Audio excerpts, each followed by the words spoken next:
बात पे चला गया कि हाँ ये बात ठीक है कि घटनाएं सुख दुख का कारण नहीं है। कौन बोलेगा? माइक उठाओ, माइक दो इनको। तुम लोग अपना परिचय भी बताओ, कहाँ से तुम लोग, किसके यहाँ से हो? इनको माइक दो, रायपुर वालों को।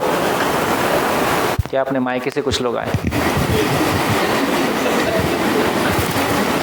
नमस्ते सभी को, मेरा नाम पलाश चौहान है, हम सब रायपुर से आए हैं। अच्छा, तुम वो चौहान में हो अपना कुम्हारी से? हाँ, कुम्हारी नहीं, रायपुर देवेंद्र नगर। देवेंद्र नगर, अच्छा अच्छा। क्या है पापा का नाम? गणपत चौहान। गणपत चौहान, अच्छा। हाँ, किसी ने मेरे को फ़ोन तो किया था। चलो बढ़िया, हाँ बोलो। नहीं सर, मैं इसीलिए उठाया था, हम घटनाओं से सुखी दुखी नहीं होते, उस घटना के कारण हमारे अंदर जो भाव और विचार चल रहे हैं हम उससे होते हैं। एग्जाम्पल लेके बताओ, कोई ऐसा ध्यान में आ रहा हो तो, ऐसा ध्यान में जा रहा हो तो कि हाँ ऐसा होता है। आपको तो समझ में आ रहा है पर हमको भी आए कि हाँ ऐसा होता है। सर 5 मिनट बाद। कोई बात नहीं, कोई बात नहीं, तब तक कोई और कौन बोलना चाहेगा इस बात पे कि घटनाएं सुख दुख का कारण नहीं है, मेरी मानसिकता सुख दुख का कारण है। हाँ जी, आगे माइक दीजिए, आगे माइक दीजिए।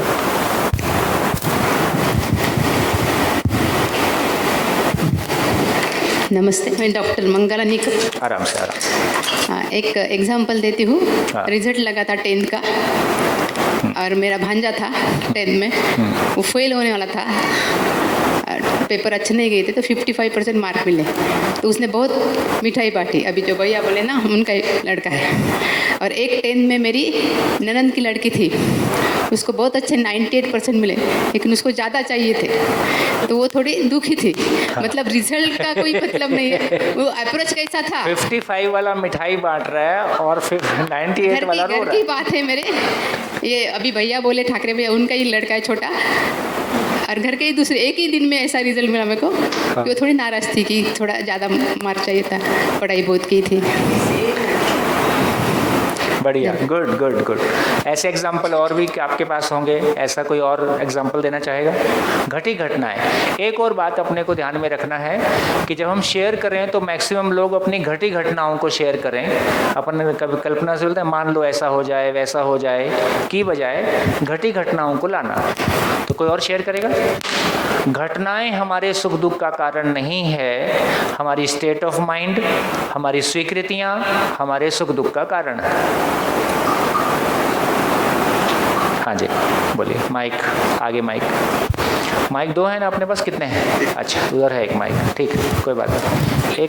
एक माइक पीछे दे दी। हाँ, मैं फिर से बहुत फ्रैंक होना चाह रही।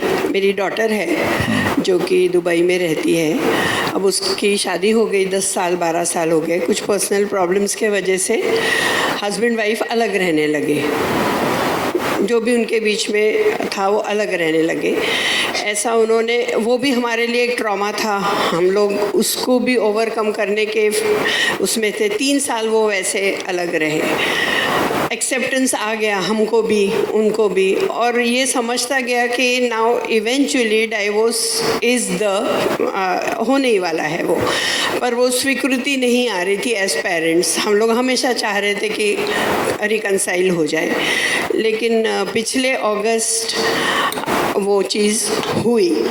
तो जब वो चीज़ हुई और मैं ही वहाँ थी, मेरे हस्बैंड नहीं आ सके थे वो लोकेशन पे, और वो जब पेपर साइनिंग हुआ उसका, पूरे सब बैठे थे, जो हमारा बोहरा समाज का विधि है उसमें सब लोग बैठे थे हॉल में। और जब वो साइनिंग प्रोसेस हुआ, इसने साइन किया और हमारे पास जवाई ने साइन किया, मेरे से रहा नहीं गया, मैं एकदम उठ गई वहाँ से। और मैं बता नहीं सकती, मैं ऐसे बाहर हॉल के आके धारो रोई हूँ, जो कि मैं 3 साल में नहीं रोई थी, पर जैसे कुछ तो टूटा अंदर से। और मैं बहुत रोई, बहुत देर तक रोई, मेरे आंसू थम ही नहीं रहे थे। फिर मैंने वो होने भी दिया कि हो जाने दो, एक बार अपना अंदर भरेगा तो अपनी तबीयत खराब होगी। तो मुझे ऐसा लगता है ये क्या प्रोसेस है, हम कोई चीज़ एक्सेप्ट करते हैं, नहीं करते हैं। इस समय तो पूरा एक्सेप्टेंस होना था, बाकी सब तो रिलैक्स थे बिल्कुल। उसके चाचा थे, भाई थे, कज़न्स थे, सब रिलैक्स थे। पर I don't know, as a parent मैं बहुत रोई और गाड़ी में जब तक सब सेपरेट हुए मुझे सब्र ही नहीं आ रहा था। तो ये इसको क्या कहेंगे अपन? नहीं, ठीक है। देखो, पेरेंट्स में भी माँ होने के नाते जो माँ की स्वीकृतियाँ हैं वो अलग हैं, जो पिता की स्वीकृतियाँ हैं वो अलग हैं, उसमें फ़र्क रहता ही है। तो स्वीकार पहले भी नहीं था, है ना, लेकिन जब फाइनली वो घटना घटी तो जो अपने भीतर जो एक फाइनल आस थी कि आज नहीं कल ठीक हो जाएगा, फाइनली वो टूट गई। अब कोई शेष, अब कुछ भी शेष नहीं है। तो जो इतने दिनों से जो रुका हुआ था वो अचानक इतना ज़्यादा हुआ कि पूरा बह के निकल गया। लेकिन घटना मेरे सुख दुख का कारण नहीं है। घटना सुख दुख का कारण नहीं है तो घटना ही सुख दुख का कारण। मतलब घटना सुख दुख का कारण का मतलब है, अभी इसमें मान लो रिवर्स केस सोचें, अब कल्पना ही बोलना पड़ेगा मेरे को। और रिवर्स केस सोचें कि आपकी लड़की की एक शादी हुई और शादी के बाद पता चला कि लड़का एकदम ही कोई ऐसे फील्ड का निकल गया, कोई ऐसा लड़का निकल गया जो बिल्कुल ही आपको नहीं चाहिए, कि बिल्कुल चलेगा ही नहीं, और वो डिवोर्स के लिए भी तैयार नहीं हो रहा है और बहुत झंझट चलेगा लंबा। या किसी का रिवर्स मान लो, लड़की ऐसी हो जाती है। ऐसे केसेस में डिवोर्स मिलना एक बड़ी खुशी होती है। ऐसे भी केसेस हैं जहाँ डिवोर्स मिलने से आदमी मिठाई बांटता है ना। ऐसे भी केसेस हैं जहाँ शादी होने से मिठाई बांटता है, वो तो खैर सभी बांटते हैं। लेकिन इसका मतलब है कि सारा खेल स्वीकृति का है। मेरी स्वीकृति क्या है? तो मेरी स्वीकृति अभी यही है कि डिवोर्स हो जाए, किसी भी तरह से हमको यार मुक्ति मिल जाए। यहाँ स्वीकृति नहीं थी। तो यहाँ स्वीकृति नहीं थी, यहाँ आपकी अभी वो लेवल नहीं था कि आपको डिवोर्स से खुशी मिले कि चलो झंझट छूटा, जान बची, है ना। वो स्थिति नहीं थी। तो कहीं ना कहीं कुछ पॉजिटिव बचा हुआ था और इतना भी चीज़ें नेगेटिव शायद नहीं थी कि आपने पूरी तरह से ये मान लिया कि ये भी अलग है। या हम जिस ज़माने के माँ बाप हैं उस ज़माने में डिवोर्स मतलब वो नहीं हो सकता है। ज़िंदगी भर झेल जाओ। माँ बेटी को यही बोल के भेजते थे, अब ससुराल से तुम्हारी लाश उठेगी, कुछ भी करो झेल जाओ, है ना, वगैरह वगैरह वगैरह। तो हम उस ज़माने के लोग हैं। तो वो जो हमारी उस ज़माने की कंडीशनिंग है वो भी हमको स्वीकार करने नहीं देती है। अभी के बच्चों की जिस तरह की कंडीशनिंग है, रोज़ आजू बाजू यही होता हुआ दिखाई दे रहा है, वो उतना दुखी भी नहीं हो रहे हैं जितना हमारे समय में दुखी हो रहे थे। हमें मान्यता बदलने का। बिल्कुल बिल्कुल बिल्कुल जी। एक काल्पनिक एग्जाम्पल देता हूँ कि बाहर एक गाड़ी जल गई है। उज्जवल भैया को बताया मैंने कि तेरी गाड़ी जल गई है। उसकी गाड़ी जल गई तो उसको दुख हो गया। वो बाहर जाके देखता है तो उसकी गाड़ी नहीं, वो दूसरी की गाड़ी है, वो खुश हो जाता है कि मेरी गाड़ी नहीं जली। ये घटना का कारण है। ठीक है। तो कुल मिला के घटना सुख दुख का कारण नहीं है। मेरी उसमें एक्सेप्टेंस क्या है और मैं कितना उसको स्वीकार पाता हूँ, नहीं स्वीकार पाता हूँ, मेरी स्टेट ऑफ माइंड क्या है। तो जैसी मेरी स्टेट ऑफ माइंड होगी वैसा मैं स्वीकार पाता हूँ या नहीं स्वीकार पाता हूँ। मेरा स्वीकार पाना या नहीं स्वीकार पाना मेरे दुख का कारण है। घटना केवल आईना है। तो मेरे को लगता है कि इसको यहाँ पे एक स्टेप और आगे जाके देख सकते हैं। देखो, एक बात ये भी समझने की है कि यदि नेचर को देखें, नेचर में सब कुछ नियम पूर्ण है कि नहीं? नेचर में सब कुछ नियम पूर्ण है। नेचर में नियम पूर्ण है तो हमारी गाड़ी भी नियम से चलती है, हमारी गाड़ी भी नियम से चलती है, और गाड़ी पेट्रोल से या डीजल से चलती है। तो फाइनली गाड़ी में एक पेट्रोल इंडिकेटर रहता है। तो आपकी गाड़ी में पेट्रोल इंडिकेटर ये बता रहा है कि भैया क्या बोलते हैं, रिजर्व पे आ गई है। तो गाड़ी रिजर्व पे आ गई है, ये दुखी होने की बात है कि दुखी ना हो इसके लिए सूचना है। ठीक हो गया। तो मैं इसको बोलता हूँ कि इसका दूसरा इलाज ये है कि वो पेट्रोल इंडिकेटर को फुल पे सेट करके स्क्रू ड्राइवर से टाइट कर दो। हमेशा गाड़ी में कितना पेट्रोल रहेगा? फुल। कभी कम होगा? नहीं होगा। है? इंडिकेटर तो फुल रहेगा, तो आप हमेशा खुश रह सकते हैं कि मेरी गाड़ी फुल है। लेकिन क्या होने वाला है, कहीं भी जंगल में खड़े होने वाले हैं। तो इसका मतलब एक बात पता चला कि पेट्रोल इंडिकेटर केवल ये बता रहा है कि तुम्हारा पेट्रोल का टैंक खाली हो गया है, किसी पेट्रोल पंप पे पहुंचो। ठीक, किसी पेट्रोल पंप पे पहुंचो। तो हमारी ज़िंदगी में भी, काम की बात, हमारी ज़िंदगी में भी जिसको हम दुख बोल रहे हैं वो मात्र पेट्रोल इंडिकेटर है कि आपका समाधान का टैंक खाली हो गया है। कृपया करके शिविर में जाओ, सीरियसली शिविर में जाओ, कहीं भी जाओ, ज़िंदगी को समझो। तो इसका इतना ही मतलब हुआ, तो हमारी ज़िंदगी में जितने भी दुख हैं वो हमको दुखी करने के लिए नहीं आए हैं। मैं उस सूचना को इंटरप्रेट नहीं कर पाता हूँ, मैं उस सूचना को समझ नहीं पाता हूँ और फिर भी उसी दिशा में चलता हूँ, इसका नाम दुख है। कैसे, थोड़ा सा इसको समझेंगे।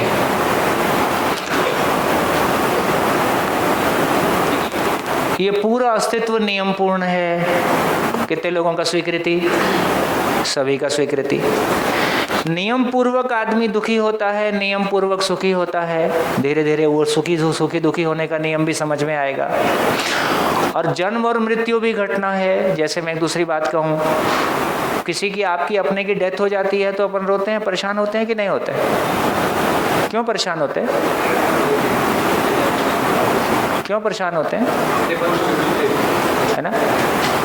अखबार में पढ़ के कि 400 लोग मर गए, आप बढ़िया पराठा दबा देते हो, उससे आप दुखी क्यों नहीं हो रहे हो? तो इसका मतलब क्या है? तो सही अर्थों में आप किसी व्यक्ति के लिए रो रहे थे कि उससे जो सुख मिल रहा था उसका क्या होगा, इसके लिए रो रहे थे। धीरे से इसको समझेंगे। लेकिन ये पता चला भाई, वो जो 400 मर गए किसी एक्सीडेंट में, उनके साथ मेरा कोई सुख जुड़ा हुआ नहीं है। वो चले जाते हैं तो मेरे लिए वो न्यूज़ है। लेकिन उन 400 में बाद में पता चला मेरा भी था, अब ये दुख हो गया। तो इसका मतलब है कि जिसको मैंने अपना माना है, इसलिए ये घटना है कि माँ की स्वीकार्यता बच्चों के लिए पिता की तुलना में बहुत गहरी होती है। इसलिए परिवार में घटने वाली घटनाओं का जो प्रभाव माँ पे पड़ता है, वैसा प्रभाव सामान्यतः पति पे नहीं पड़ता है। सामान्यतः, कभी रिवर्स भी हो सकता है, लेकिन सामान्यतः ऐसा होता है।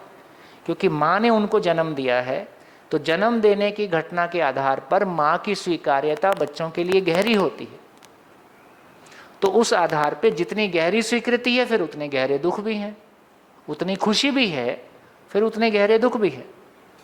लेकिन यदि एक बार ये ध्यान में आ जाएगा कि फाइनली ये किसी नियम से हो रहा है और आपके सुख की निर्भरता उस व्यक्ति के साथ नहीं है, बल्कि मेरे सुख की निर्भरता मेरे पास है, मेरे समझने से है, उसको आगे चर्चा करेंगे।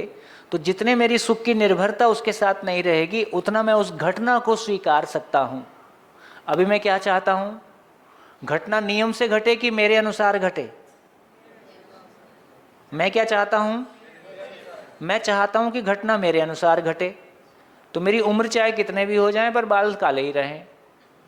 मेरी उम्र चाहे कितने भी रहे, चेहरा वैसे ही रहे जैसे 25 साल में था। मेरी सारी प्रॉब्लम, मेरे परिवार से लेके बाहर तक सारी प्रॉब्लम इस बात की है कि हर जगह में मैं घटनाओं को अपने अनुसार देखना चाहता हूँ। और जो नियम है उसकी मेरे पास समझ है नहीं। जब नियम की मेरे पास समझ नहीं है और घटनाओं को मैं अपने अनुसार देखना चाहता हूँ, तो क्या ये होने वाला है? इसी का नाम दुख है। इसलिए दुख की परिभाषा है, नियम का विरोध ही दुख है। नियम का विरोध ही दुख है। तो जब भी मैं दुखी हुआ, इसका एक ही मतलब है कि मुझको कोई नियम की समझ नहीं है। इसलिए उस समझ ना होने के कारण जिस दिशा में नहीं जाना है मैं उसी दिशा में आगे बढ़ता जा रहा हूँ। आएगा 7-6 दिन में सारे नियम आएंगे। अभी तो क्या है, मंडप सजा रहे हैं, फ्रेम बना रहे हैं, अभी शिविर शुरू नहीं हुआ है ना। अभी तो केवल स्टेज सेटिंग कर रहे हैं, माइंड सेटिंग कर रहे हैं। तो इसका मतलब क्या हुआ, क्या निकला? घटनाएं सुख दुख का कारण है कि मेरी अयोग्यता सुख दुख का कारण है?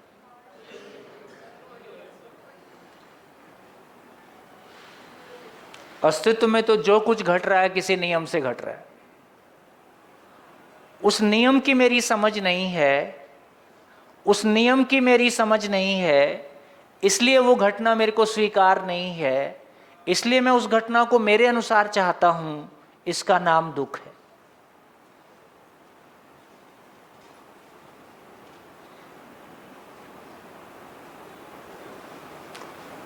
और मैं कहता हूं घटना भी क्या घटेगी, 3 ही घटनाएं हैं, ज्यादा झंझट है नहीं, 3 ही घटनाएं हैं। क्या 3 घटना घटेगी? शरीर कम ज्यादा होगा, पैसा कम ज्यादा होगा, मान सम्मान कम ज्यादा होगा, बस 3 ही घटनाएं हैं।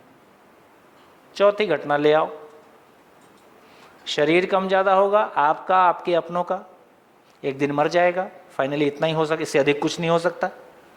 तो शरीर कम ज्यादा होगा, पैसा कम ज्यादा होगा, मान सम्मान कम ज्यादा होगा, बस 3 ही घटनाएं।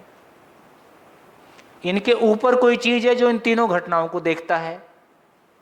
मैं क्या चाहता हूं, मैं अपने आप को कैसा देखना चाहता हूं? मैं अपने आप को उस जगह में देखना चाहता हूं जहां मैं किसी भी नेगेटिविटी से प्रभावित नहीं होता हूं। कितने लोग ऐसा अपने आप को देखना चाहते हैं? मैं किसी भी नेगेटिविटी से प्रभावित नहीं होता हूं। अब घटना देखो, मेरे को, मैं आपको कल शेयर कर रहा था, मेरे को हार्ट अटैक आया, तो मैं मेरे हार्ट अटैक को हैप्पी हार्ट अटैक बोलता हूं। मेरे लिए बहुत सुखद था, उसकी खुशी मेरे को आज तक बनी हुई है, और ऐसा दोबारा भी आ जाए मेरे को चलेगा, मतलब मेरे को तो चलेगा, क्योंकि जो मेरे को मिलता, जो मेरे को मिला है, और यदि ऐसा ही और मिलता होगा तो मेरे को चलेगा। क्या मिल गया? क्या मिल गया? हम ये देखना चाहते हैं कि यार घटनाएं हमारे लिए आईना है, घटनाएं हमारे लिए आईना है। कैसे? सुबह हम नहा धो के तैयार होते हैं, आईने में अपना चेहरा देखते हैं, अपने कपड़े देखते हैं, और महिलाओं को तो आईना बहुत लंबा होता है, इतना बड़ा। पुरुष का तो छोटे में काम चल जाता है, क्योंकि आपको साड़ी के घूम वूम सब सेट करने होते हैं। तो हम इतना बड़ा फुल साइज आईने में क्यों फुल साइज आईना रखा है? और नाई के यहाँ जाते हैं तो पूरी दुकान ही आईना है। बाल कटवाने जाते हैं ताकि सब तरफ से दिखता रहे, क्योंकि उसको सब तरफ से अपने को देखना है क्या कर रहा है। तो इसका मतलब ये हुआ कि आईना क्या दिखा रहा है? आपकी स्थिति। भाई बाल ठीक नहीं है, बाल ठीक कर लो, ठीक है, कपड़े ठीक कर लो। तो शरीर को व्यवस्थित रखने के लिए एक आईने की जरूरत है, नहीं तो पता ही नहीं चलता है कि क्या हो रहा है। जिंदगी को देखने के लिए घटनाएं आईना है, नहीं तो पता कैसे चलेगा मेरी स्थिति कैसी है। तो जिंदगी को देखने के लिए उस मैं को देख, मैं का आईना घटनाएं हैं।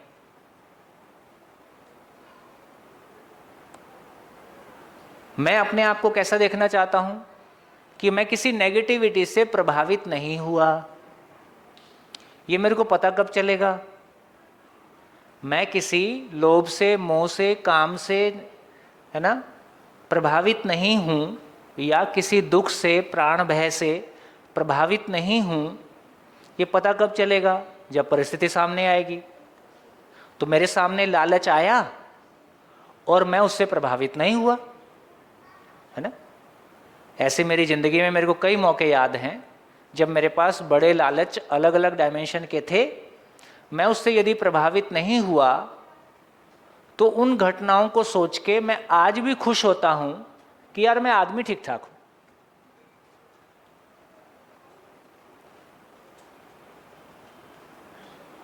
ठीक, जैसे मैंने कल ही आपको सुनाया तो इसका मतलब है मेरे भीतर भय नहीं है, शरीर के जाने का भी भय नहीं है या कम है, इस घटना को अपन ऑर्गेनाइज तो नहीं कर सकते। ये चीज़ों को अपन ऑर्गेनाइज नहीं कर सकते। भाई मैं हार्ट अटैक को ऑर्गेनाइज नहीं कर सकता, या मैं ऐसा खतरा कि जहाँ जान जाने का खतरा हो इसको मैं ऑर्गेनाइज नहीं कर सकता। लेकिन जिंदगी उस शानदार चीज़ है, तो मैं कभी कभी ऐसा समझता हूँ, इसको फाइनल नहीं बोल रहा हूँ, लेकिन मैं ऐसा समझता हूँ कि जिंदगी में सभी तरह के दौर आते हैं। आपकी ज़िंदगी को झांक के देखो, एक दौर होगा जब आपके पास पैसा कम था, फिर एक स्थिति आई जब शरीर कम ज़्यादा हो गया, कभी सम्मान कम ज़्यादा हो गया, कभी शरीर जाने की स्थिति आई। इन तमाम स्थितियों में ये तमाम स्थितियाँ मेरे लिए आईना है अपने आप को पहचानने का कि कहाँ मैं कम पड़ा और कहाँ मैं अपने आप में मजबूत पाया। तो ये घटनाएं मुझको बताती हैं कि तुम्हारी स्थिति कैसी है। और मान लो मैं उसमें कमज़ोर साबित हुआ, कोई घटना घटी और मैं उसमें कमज़ोर साबित हुआ, तो ये मेरे लिए खुश होने की बात है कि दुखी होने की बात है? ये भी खुश होने की बात है, ताकि मेरे को अपनी कमजोरी का पता चला और मैं आगे आने वाले समय में उस कमजोरी को कैसे काम करूंगा और अपने आप को कैसे ऊपर उठाऊंगा। फिर मैंने एग्ज़ाम दिया, बाकी सब्जेक्ट में अच्छे मार्क आए, मैथमेटिक्स में कम मार्क्स आए, तो मेरा ध्यान चला गया भाई मैथमेटिक्स पे थोड़ा सा ध्यान देने की ज़रूरत है और अगली बार ना ठीक कर दूंगा। और मैंने अगली बार मेहनत किया और ठीक कर दिया। तो मैं ज़िंदगी में आगे कैसे बढ़ रहा हूँ? यदि मेरे को अपने वीकनेस पता नहीं चलेंगे, मेरे को अपनी कमजोरी पता नहीं चलेगी, कहाँ मैं नियम को नहीं समझा हूँ, कहाँ मैं नियम को नहीं समझा हूँ, यदि ये पता भी नहीं चलेगा तो मैं ठीक भी क्या करूँगा? बढ़िया। और इन्हीं घटनाओं में मेरे को पता चला यार ये वाला पार्ट तो मेरा बढ़िया हो गया है, तो उसकी खुशी मेरे साथ बनी रहेगी। तो मैंने पूरी शरीर यात्रा में क्या कमाया मेरे को उसका भी एहसास है, क्या और कमाना है मेरे को उसका भी पता है, और मैं अपने काम में लगा हूं और जिंदगी सफल है।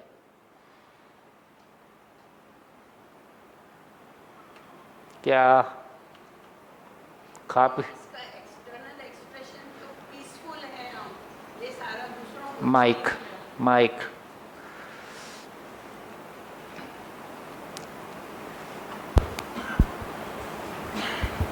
जो ज़िंदगी सफल है आप बोल रहे हैं, तो इसका ये दूसरों को तो नहीं दिख रहा कि जैसे मैं सफल हूँ, उसका एक्सप्रेशन इज कि हम पीस पीसफुल में है, हम स्टेट ऑफ माइंड हमारा स्टेबल है, हमारे अंदर भय नहीं है, अभाव नहीं है, और हम किसी को ब्लेम भी नहीं कर रहे कि किसी ये को ब्लेम करने की जरूरत और मैंने लिया नहीं, जरूरत ही नहीं है ना?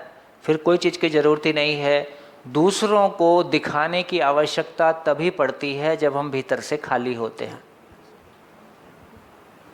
है ना? और क्या? जो ये भाषा का प्रयोग कर रहा हो, मेरे नाना जी बड़े आदमी थे, मेरे दादाजी बड़े आदमी थे, तो समझो आजकल दिन ठीक नहीं चल रहे हैं।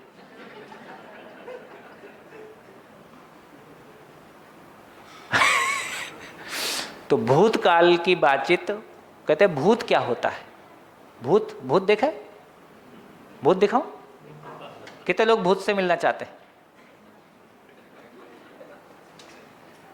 तो मैं कहता हूं आईना देखो। तो भूत का मतलब है जो भूतकाल में जीते हैं उनका नाम भूत है। क्या मतलब? उसने मेरे साथ ऐसा किया था, उसने मेरे साथ ऐसा किया था, है ना? जो पास्ट में घटी घटनाओं के दुख के साथ ही जी रहे हैं और जिंदगी भर ब्लेम गेम ही कर रहे हैं, जिंदगी भर अपने सारे दुखों के लिए दूसरों को जिम्मेदार ठहरा रहे हैं, ये सब पास्ट में घटी घटनाओं के साथ में जी रहे हैं, इनका नाम भूत है। कैसा लग रहा है? कितने लोगों को लग रहा है कि हाँ मेरे बारे में कुछ कहा जा रहा है?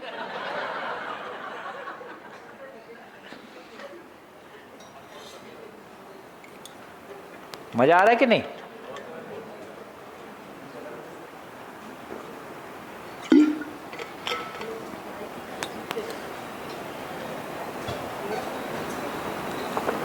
हाँ जी, कहाँ पहुँचे? हाँ, भूत याद रह गया, सारा बताया बाकी वो याद नहीं है। ये देखो, अपनापन जहाँ लगता है वही तो याद रहेगा। बोलिए, क्या समझ में आया? इस सारी चर्चा से क्या समझ में आया? मैंने क्या बोला, कौन उसको अपने शब्दों में बोलेगा? आप तक बात पहुंची है तो बताओ क्या समझ में आया? इंटरेस्टिंग है कि नहीं? जिंदगी बदल देने वाला संवाद है ये। पूरी अप्रोच ही बदल जाती है जिंदगी को देखने की। तो पहला काम है, दर्शन को सुनने के लिए आपकी दृष्टि का दर्शन के अनुरूप होना। जिस चीज को हम सुनना चाहते हैं, घर में अतिथि आता है तो उसके पहले साफ सफाई कर लेते हैं। तो दर्शन आपके लिए आपके सामने उतरने वाला है, उसके पहले आपकी मानसिकता की साफ सफाई हो जाए, उस दर्शन का स्वागत करने योग्य हमारी मानसिकता हो जाए, तो दर्शन इस पे उतर पाएगा। जी बोलिए। परिचय देखो कैसे चालू होगा। हाँ भी जो दें वो चालू करके दें। हाँ जी जी चालू। थोड़ा माइक पास में। नमस्ते जी सभी को। थोड़ा माइक पास में। नमस्ते जी सभी को। मैं ईश्वेंद्र कौर। हाँ भैया जी, इसमें मेरे को अभी तक तो ये समझ में आया कि आप बोल रहे हैं कि घटना तो होएगी। हाँ, ये भी बात ठीक है। घटनाएं रुकने वाली नहीं है और मेरे अनुसार होने वाली नहीं है।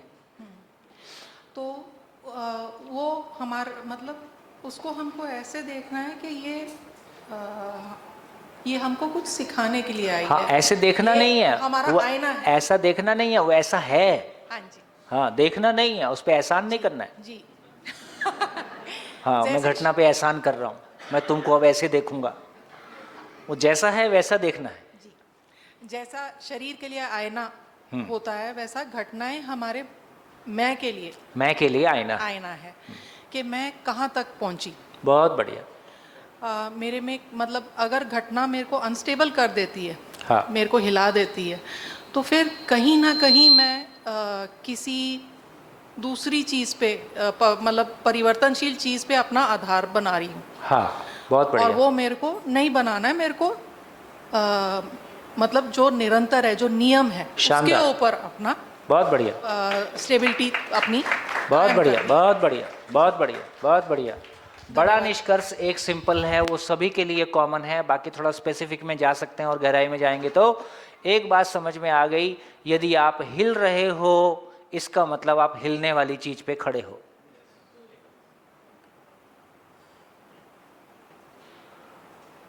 कितना बढ़िया। अरे खुश नहीं होते हो?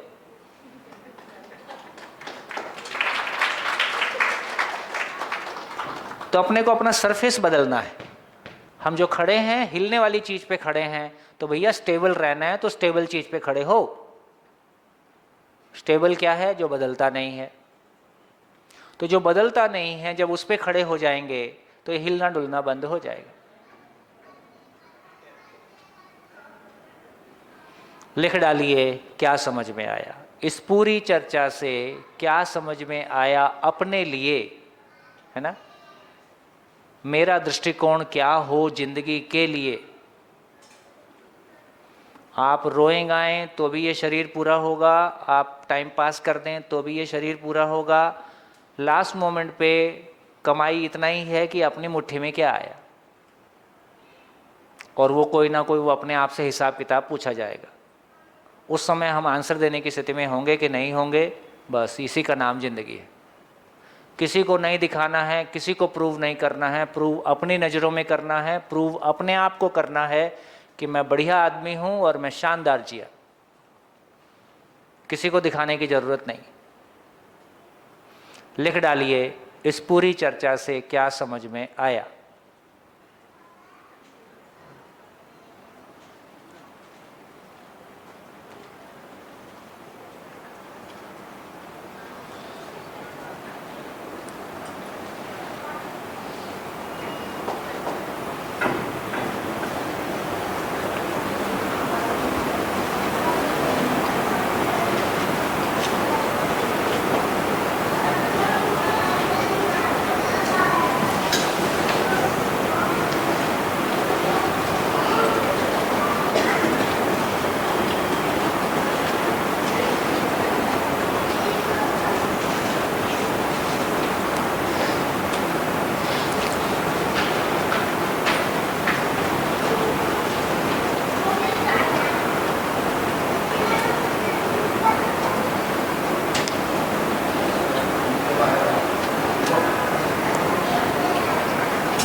जी, हो गया?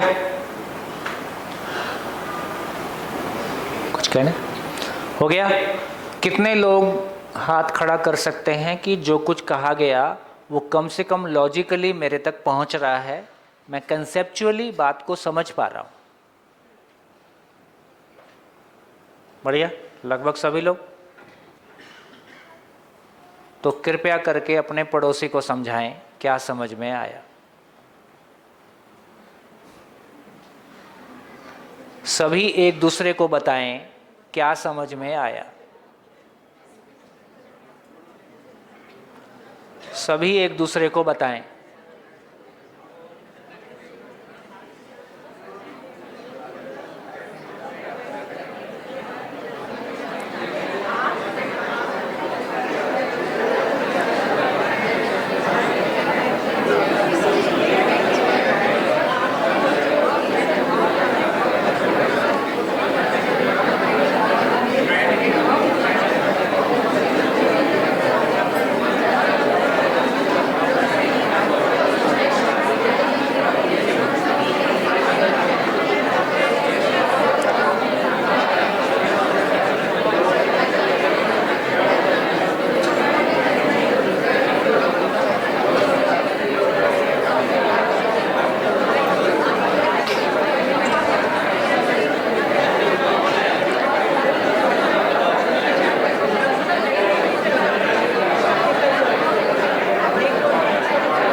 जी, सभी को नमस्कार।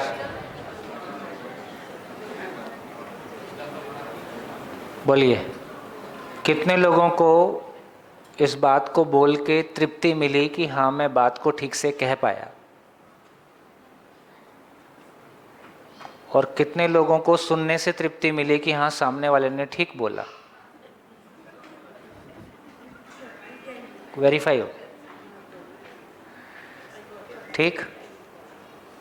तो यदि अब सारी बात को देखें तब हमारा ध्यान इस पे चला गया, तो देखिए मूल बात कैसी है। हाँ जी, हाँ कुछ डाउट पूछ रहे थे, हाँ बोलिए बोलिए, हाँ बोलिए बोलिए।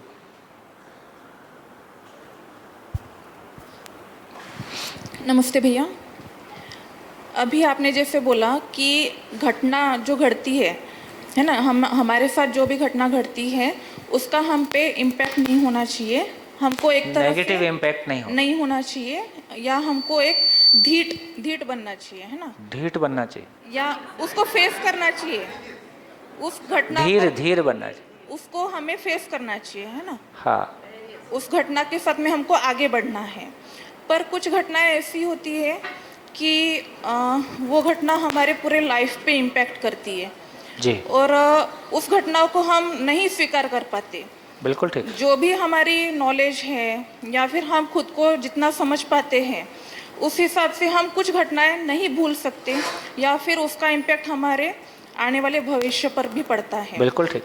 तब हम उस घटना को कैसे लें? बिल्कुल यानी ठीक है, हम ये सोच पाते हैं कि जो हुआ हमारे साथ में उसका एक पॉजिटिव व्यू भी है, उससे हमारा कुछ अच्छा भी हुआ है, पर कहीं ना कहीं वो घटना दोबारा अपने लाइफ में होती है और हम तब खुद को नहीं संभाल पाते ऐसी घटनाओं में।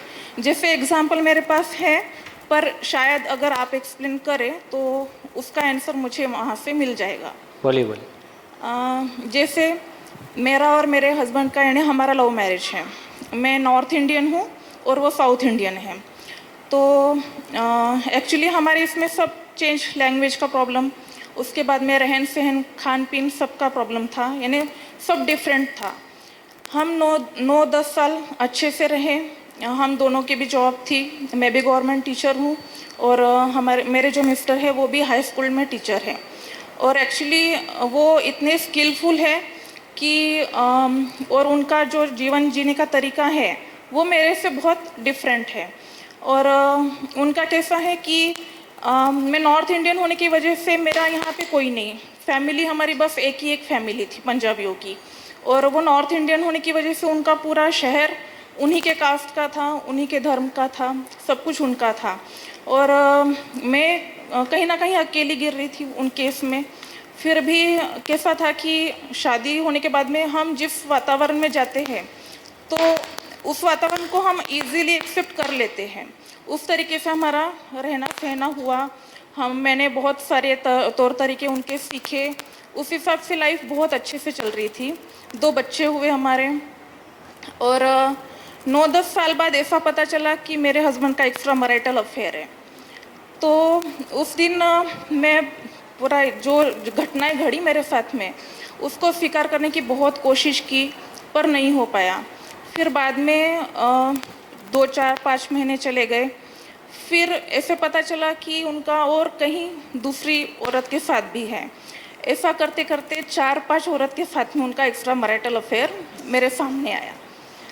तो फिर एक ऐसा लगा कि हम कितना एक्सेप्ट करें, और अगर इतना एक्सेप्ट हम करते गए तो फिर खुद का अस्तित्व है वो ख़त्म हो जाएगा, क्योंकि मेरा भी एक औरत बोल के एक अस्तित्व है, और चाहे 2 बच्चे, घर, खेती, प्रॉपर्टी हमने अच्छे से कमा ली थी। फिर तब ऐसे लगने लगा कि नहीं, ये मेरा अस्तित्व यहाँ पे कहीं ख़त्म हो रहा है और मुझे यहाँ से निकलना है। हालांकि मेरा सपोर्टिव कोई नहीं था, सिर्फ घर में मम्मी थे, तो काफ़ी कठिन रहा उनसे दूर होना, पर मुझे होना पड़ा दूर। और आज 5-6 साल हो गए हम दूर हैं, पर अब ऐसा है कि बच्चे बड़े हो रहे हैं, एक 10th में चला गया लड़का और एक 5th में चला गया, और अब ऐसा है कि यूनिवर्सल ट्रूथ तो वही है कि हमारी बातें होती है, एक दूसरे से हम बात करते हैं, पर जो स्वीकृति है, जो घटनाएं घड़ी हुई है, तो वो जो घटनाएं है वो अभी भी हमारे अंदर ताज़ा है और वो घटनाएं हम भुला नहीं पा रहे हैं। जैसे आज भी अगर हम बोले कि हमको कम बैक करना है, तो ऐसा होता है कि अब उनको ये है 6 साल वो अलग रहे, तो उनको रिस्ट्रिक्शंस नहीं चाहिए।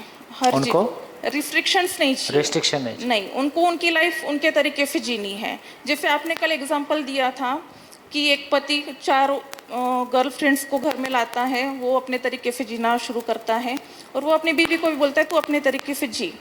पर बीवी के जीने का तरीका और जो हस्बैंड है उनके भी जीने का तरीका, दोनों के तरीक़ों में फ़र्क है। तो बीवी कैसे एक्सेप्ट करे कि उनका जीने का तरीका सही है और मुझे भी उनके तरीके से जीना पड़ेगा, ये वो एक्सेप्ट नहीं कर सकती, क्योंकि उसकी जो बेस है वो वैसे बेस नहीं है। तो जैसे आजकल चेंजेस बहुत आ रहे हैं कि मैरिटल स्टेटस में जो चेंजेस आ रहे हैं कि एक्स्ट्रा मैरिटल अफेयर करने से भी कोई प्रॉब्लम नहीं है। आज के घड़ी में तो ये प्रॉब्लम नहीं है कि चलो ठीक है हस्बैंड का अफेयर चालू है, तो बहुत सारी वाइफ्स एक्सेप्ट भी कर लेते हैं कि हाँ है तो चालू है, बस हमें क्या, हमको हमारी फैमिली देखनी है। पर जब हमारे साथ ऐसा हुआ तब शायद ऐसा नहीं था माहौल कि हम एक्सेप्ट करके चले। हमको ये लगता था कि हम बस प्योर रिलेशन रहे हमारा और हम एक दूसरे से एक बॉन्डिंग के साथ में जुड़े रहें, वो भी हमारी फैमिली को देखे, मैं भी देखूं, एक वो दौर था तब। पर अभी जो चेंजेस हुए हैं वो बहुत ज़्यादा ड्रास्टिक चेंजेस हुए हैं और वो चेंजेस हम एक्सेप्ट नहीं कर पा रहे हैं। तो शायद इसी के वजह से हम परेशान हैं और इसलिए मैं शायद मानना नहीं चाहती। नहीं, ठीक है आपकी बात। घटनाओं देखो यही है कि घटी घटनाओं में सच्चाई कैसे काम करेगी, तभी हमको भरोसा भी होगा और तभी कोई प्रैक्टिसेबल रास्ते भी निकलेंगे। तो एक तो मैं ना तो ये कह रहा हूँ कि आप जैसा वो है वैसा उसको मान के स्वीकार कर लो, मैं ऐसा नहीं कह रहा हूँ, है ना। लेकिन मैं क्या कह रहा हूँ, मैं इतना ही कह रहा हूँ कि आपका एक महिला के रूप में होना, तो पहले मेरे को अपने मानव होने की, आप महिला हैं कि मानव हैं?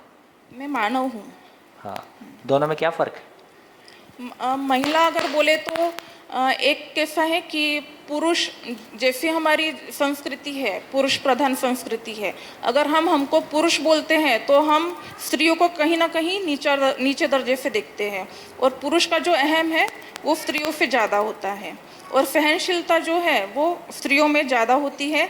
और जैसे समाज में या फिर बोलो कि कुटुंब चलाते समय स्त्रियों को ही सहनशील रहकर अपना कुटुंब आगे लेकर जाना पड़ता है, कहीं ना कहीं पुरुष उसमें वर्चस्व। देखो इसमें भी कैसे कंडीशनिंग काम करती है।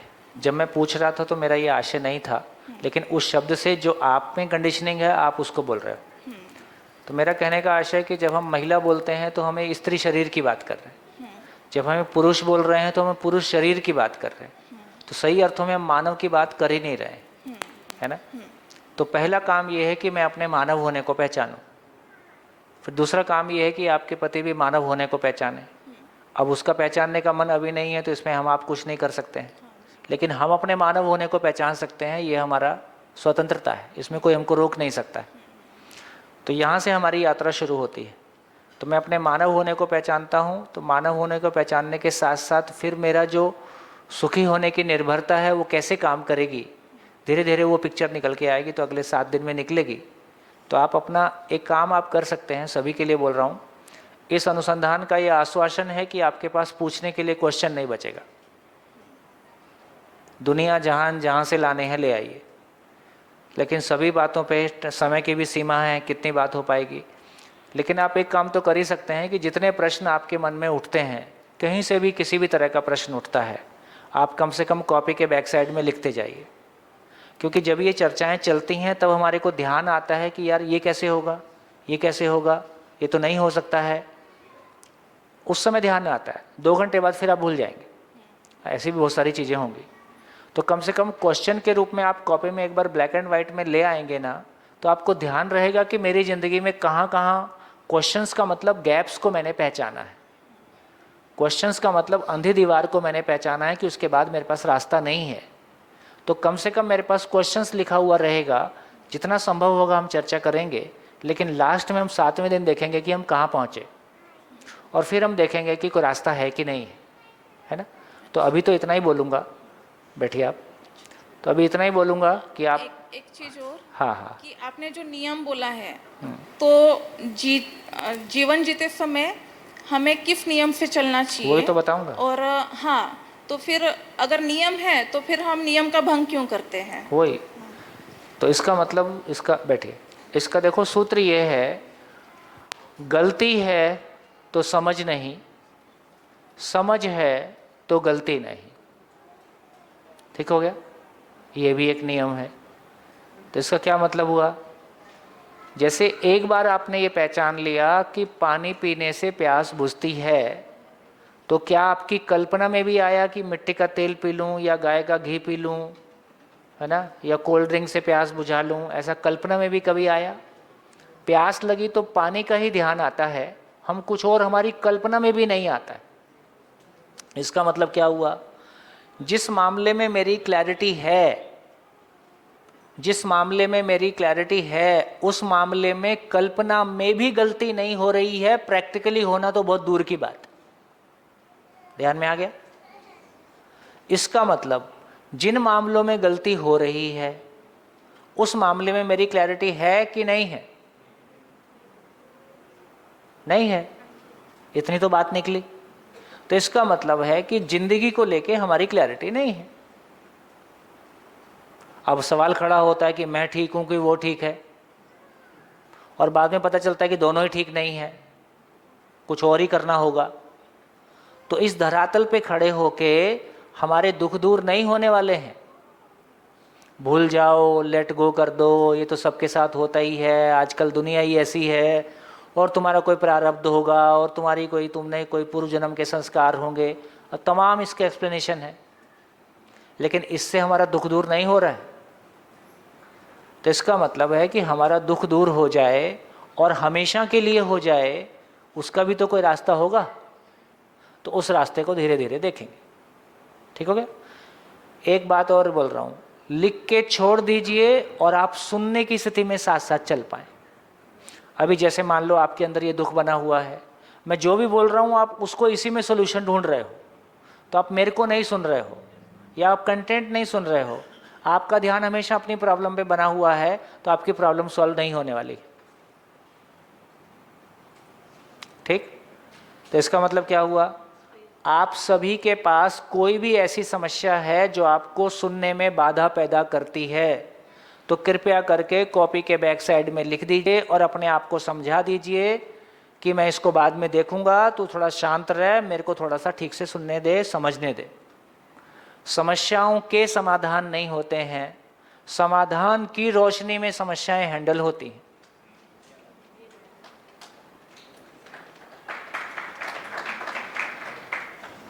है ना? प्यास लगेगी तब कुआं खोदेंगे, खोदते खोदते मर जाएंगे। प्यास बुझने वाली नहीं है तो घर में कुआं रखेंगे ही, प्यास होने से पानी निकाल के पी लेंगे। तो समाधान हमारे पास होगा, उसकी रोशनी में समस्याओं को कैसे हैंडल करना है ना, तब होगा। समस्याओं के समाधान ये मुश्किल काम है। तो समस्याओं को भूल जाइए अभी फ़िलहाल 5 दिन के लिए, 6 दिन के लिए। 6 दिन के लिए आप मान लीजिए आपकी शादी नहीं हुई है आप जैसे आपके घर में थी वैसे उठ के शिविर में आ गई है, और मैं एक नई बात को सुन रही हूँ, बाद में देखेंगे। इससे पूर्व भी मान लो कई शरीर यात्राएं होंगी, उसमें भी कई बार बच्चे हुए होंगे, कई बार ऐसी पति मिले होंगे, कई बार ऐसी पत्नियां मिली होंगी, कई बार यही सब झंझट हुए होंगे, कई बार युद्ध में मर गए होंगे, कई बार बीमारी से मर गए होंगे, कितने झंझट हर बार हुए होंगे। कहाँ याद है अब किसकी पत्नी किसका पति, सब गया। तो इस बार वाला भी जाने ही वाला है भाई, कल ये शरीर नहीं रहेगा तो किसकी पत्नी किसका पति। पिछली बार भी कितने बार पति पत्नी बने होंगे, ये सब धंधा, ये सब तो अपना पुराना धंधा है ना, हर बार यही धंधा किया होगा। तो ये भी जाने ही वाला है। तो इस बार क्या आने वाला है उस पर एक बार रुकने की कोशिश करते हैं। हाँ, वो बिटिया पीछे कुछ बोल रही थी।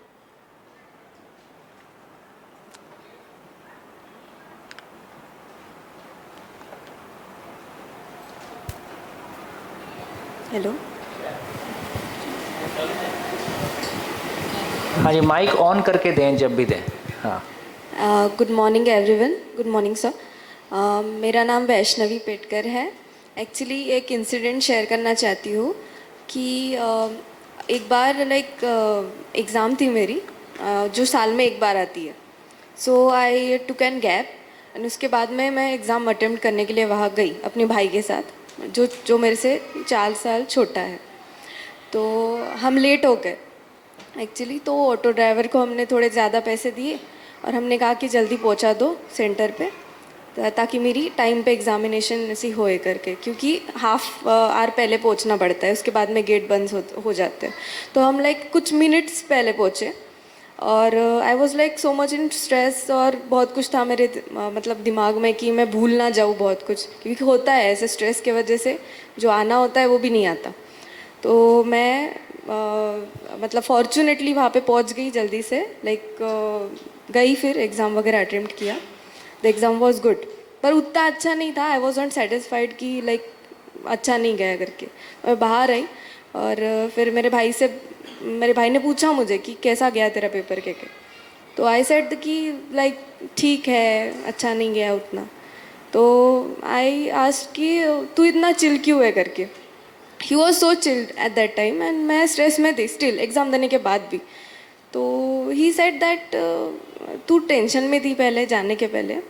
सो आई आस्क्ड कि तू क्यों नहीं है टेंशन में, तो मेरा अगर पेपर चला जाता तो 1 साल की मेहनत चली जाती थी मेरी। सो ही वॉज कि ठीक है ना, आज नहीं देते थे तो नेक्स्ट टाइम देते थे पेपर। सो आई सेड कि तेरे पे आएगा तो you will take it differently, because किसी को कोई और एक्सपीरियंस आता है सेम बात के लिए।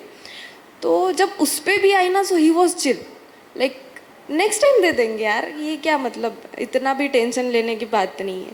सो वाई, मेरा क्वेश्चन ऐसा है कि why for some people it is so hard to accept and for some people it is not.